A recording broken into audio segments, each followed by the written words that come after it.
تھے تھانوی صاحب، ان کی مسئلہ علم غیب پر ایک کتاب ہے چھوٹی سی، حفظ الایمان۔ اس کے اندر ان سے پوچھا گیا کیا نبی کریم علیہ السلام کے پاس علم غیب ہے یا نہیں؟ تو انہوں نے جواب دیتے ہوئے کہتا ہے کہ اگر مراد آپ کی کل غیب ہے وہ تو اللہ کے ساتھ خاص ہے، اگر بعض علوم غیبیہ مراد ہیں، یعنی اگر آپ یہ کہتے ہو کہ حضور کو سارا غیب تو نہیں لیکن بہت ساری غیب کی چیزوں کا پتہ ہے، کہتا ہے اگر آپ کی مراد بعض علوم غیبیہ ہیں تو اس میں حضور ہی کا کیا خاصا؟ ایسا علم غیب تو زید کے پاس بھی ہے، بکر کے پاس بھی ہے، عمر کے پاس بھی ہے، پاگلوں کے پاس بھی ہے، جانوروں کے پاس بھی ہے، چوپایوں کے پاس بھی ہے۔ یعنی انہوں نے یہ کہا ہے کہ جیسا علم غیب حضور کے پاس ہے ویسا علم غیب تو پاگلوں اور جانوروں کے پاس بھی ہے۔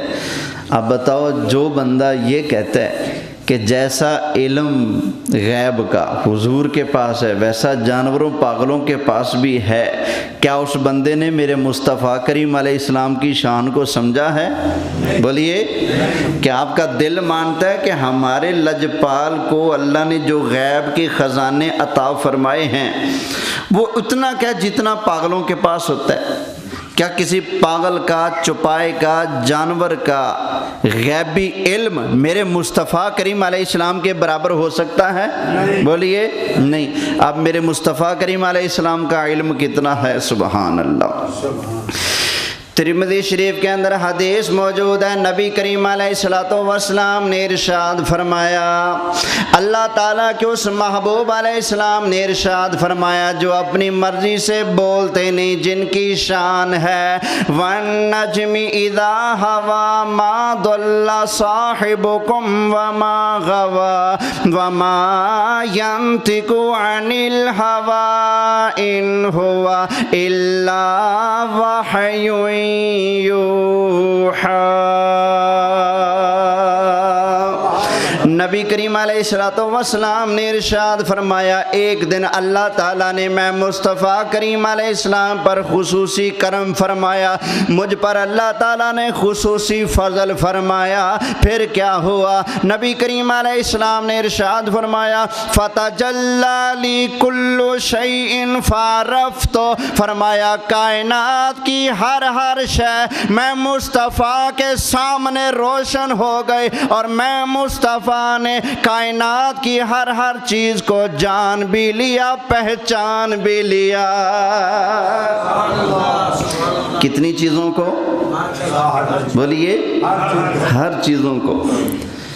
یہ کئی ہوتے بیچارے بغض کے مارے، اچھا یہ تو بند کر دو، بغض کے مارے ہوتے ہیں، حالانکہ حدیث ساری زندگی پڑھاتے گزر جاتی ہے، لیکن جو شان مصطفیٰ والی حدیثیں ہوتی ہیں ان کو پتہ ہی نہیں ہوتا کہاں ہے۔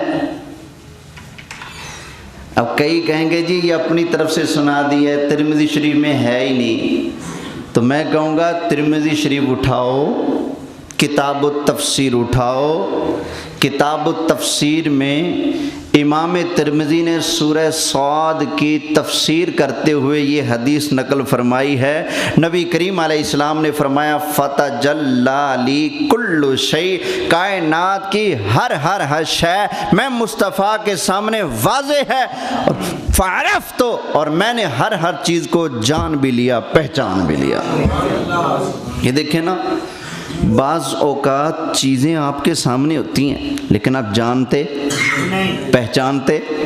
آپ بیٹھتے ہیں گاڑی میں سفر کرنے کے لیے، 50 آدمی اور بیٹھے ہیں، آپ ایک کو جانتے ہوں گے، 2 کو جانتے ہوں گے، باقی ساری بس کو آپ نہیں جانتے۔ یہاں جمعہ پڑھنے جتنے لوگ آئے ہیں اور جتنے ابھی آئیں گے یہاں سے لے کر وہاں تک، میں ان میں سے 20 کے نام جانتا ہوں گا، 50 کے جانتا ہوں گا، باقی ہوں گے میرے سامنے لیکن میں جانتا پہچانتا نہیں، لیکن سرکار کی شان ہائے ہائے ہائے۔ نبی کریم علیہ الصلوۃ والسلام نے ارشاد فرمایا فتجلی لی کل شیء کل شیء کل شیء، کائنات کی ہر شے میں مصطفیٰ پر روشن ہو گئے، فعرفت، اور میں مصطفیٰ نے ہر چیز کو جان پہچان لیا، ہر چیز کو جان لیا پہچان لیا، سبحان اللہ۔ خیر تو ہم کہیں گے بھائی یہ بات تمہاری بالکل غلط ہے کہ جتنا علم غیب حضور کے پاس ہے ایسا تو جانوروں پاگلوں چپایوں کے پاس بھی ہے، یہ تو کلمہ کفر ہے، اس لیے کہ غیب کا حصول ہوتا ہے وحی سے۔ کس چیز سے؟ غیب کا علم کیسے ملتا ہے؟ اللہ وحی کرتا ہے، وحی کے ذریعے اللہ کے نبیوں کو غیب کا علم عطا ہوتا ہے۔ جب یہ کہا جائے گا کہ جیسا علم غیب نبی کے پاس ہے ویسا تو جانوروں پاگلوں چپایوں کے پاس بھی ہے، اس کا مطلب ہے تم نے مان لیا کہ جانور ہو، چپایا ہو، پاگل ہو، کوئی بھی ہو، سب پر وحی آتی ہے، اور غیر نبی کے لیے وہی ماننا، وہی تو بھائی نبی کے ساتھ خاص ہے نا۔ کیا ان سب کے پاس جبریل آتے ہیں ان کو پڑھانے؟ نہیں بھائی نہیں، میرے مصطفیٰ کریم علیہ السلام جس طرح آخری نبی ہیں اس طرح یہ دین بھی آخری دین ہے، جس طرح حضور آخری نبی ہیں اس طرح یہ قرآن بھی اللہ کی آخری کتاب ہے، جس طرح میرے آقا علیہ السلام آخری نبی ہیں اسی طرح سرکار پر جاری ہونے والا وحی کا سلسلہ بھی آخری سلسلہ ہے۔ حضور کے بعد نہ کوئی نبی، نہ کوئی کتاب، نہ کوئی وحی۔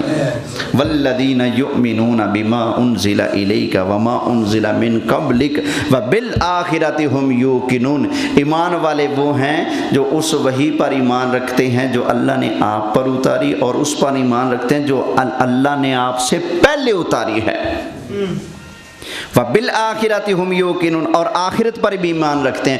تو حضور کی وحی کے بعد قیامت ہے، اس کے بعد کوئی اور وحی بولیے نہیں ہے۔ خیر، صحابی رسول نے کیا بیان فرمایا؟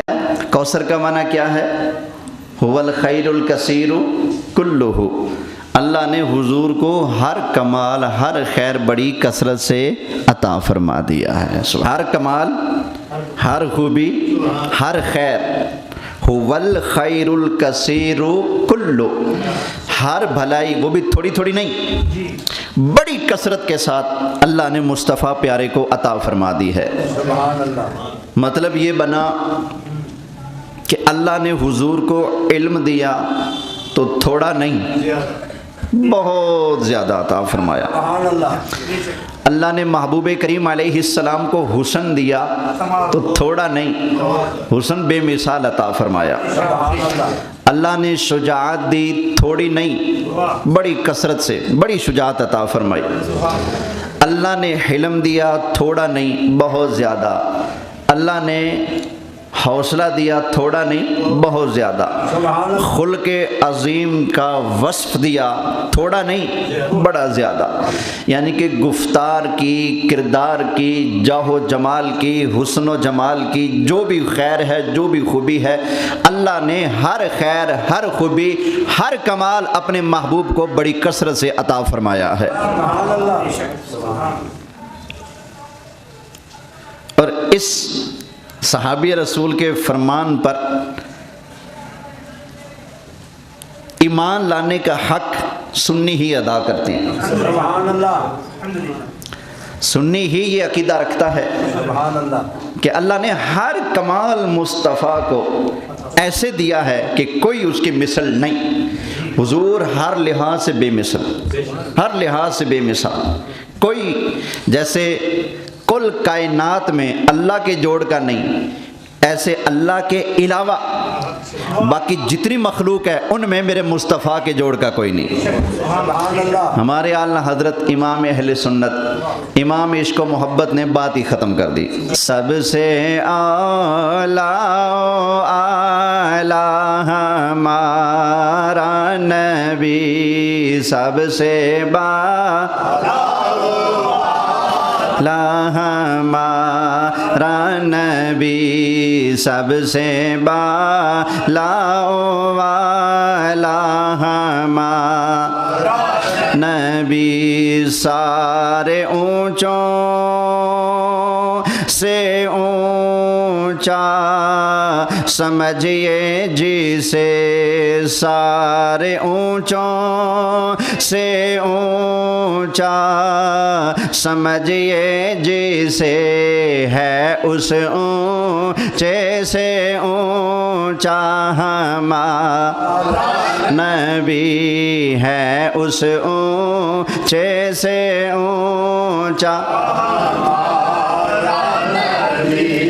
لفظ تو سادے سے ہیں لیکن ان سادے سے لفظوں میں بہت بڑا سمندر بند ہے۔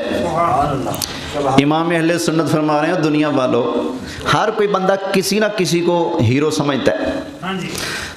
تم جس کو سب سے اونچا سمجھتے ہو، سب سے پیارا سمجھتے ہو، سب سے افضل اور اعلیٰ سمجھتے ہو، تو امام اہل سنت فرماتے ہیں کہ جس کو تم اونچا سمجھتے ہو اس کو جب میرے مصطفیٰ کریم علیہ السلام کے ساتھ جوڑ کر دیکھو گے تو کیا نتیجہ ہوگا؟ سارے اونچوں سے اونچا سمجھیے جسے سارے اونچوں سے اونچا سمجھیے جسے ہے اس اونچے سے نبی ہے اس اونچے سے اونچا ہمارا۔ ترمذی شریف کے اندر حدیث موجود ہے، حضرت علی مرتضیٰ شیر خدا کرم اللہ تعالی وجہہ الکریم نے ارشاد فرمایا، یقول ناعتہ، جو بندہ بھی نبی کریم علیہ السلام کی نعت بیان کرے گا، حضور کے شان بیان کرے گا، حضور کے اوصاف بیان کرے گا، حضرت علی نے ارشاد فرمایا یقول ناعتہ، جو بھی حضور کی شان بیان کرے گا اس کو یہ کہنا پڑے گا لم ار مثل قبلہ ولا بعدہ، کہ حضور جیسا سونا پیارا نہ کسی نے پہلے دیکھا نہ کوئی بعد میں دیکھے گا۔ اور سارے اونچوں سے اونچا سمجھیے جسے ہے اس اونچے سے اونچا نبی ہے اس اونچے سے